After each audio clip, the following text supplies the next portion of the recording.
Town Kenosha last year is and we're quoting, a crowd full of heroes.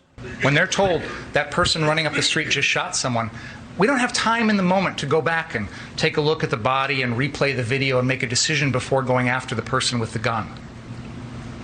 You know, we've had several police officers testify that in an active shooter situation, their first instinct, their first training is to go in and stop the threat. They don't sit there and wonder, well, maybe it was self-defense. I don't know. I'm going to, wait and see. And every day we read about heroes that stop active shooters. That's what was going on here. And that crowd was right. And that crowd was full of heroes.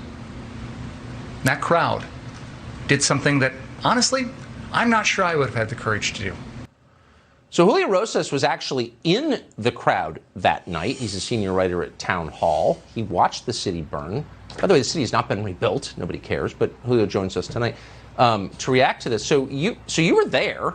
You watched when they wrecked this little town that did nothing wrong, didn't deserve it. It will never be rebuilt. It's destroyed forever. And now you hear the prosecutor refer to these people as heroes? Like, what was your response to that?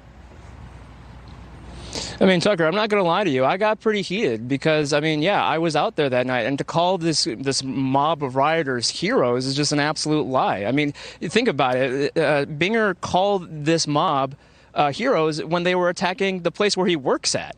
I mean, this just shows how ridiculous this trial has gotten. And I think it just highlights the fact that they never had a strong case to begin with, but they have to throw everything that they can to try to save what case they have because, throughout this entire trial, their own witnesses, their own supposed video evidence only served to bolster Rittenhouse's claim to self-defense. And, as someone who was there that night, it's just very, very aggravating to just see someone lie. To the jury in hopes to try to save save his case and potentially his career.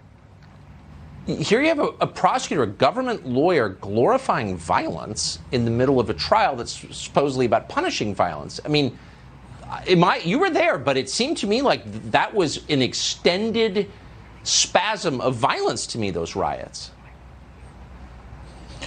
No, I mean, no, they absolutely were. And I just want to highlight the fact that none of this would have happened in terms of the case if the local and state authorities had actually done their job. I mean, after the first night of riots, only 125 National Guardsmen were called out, which was not nearly enough. And so in the absence of law and order, in the absence of people who are actually trained to handle these situations, bad things are going to happen.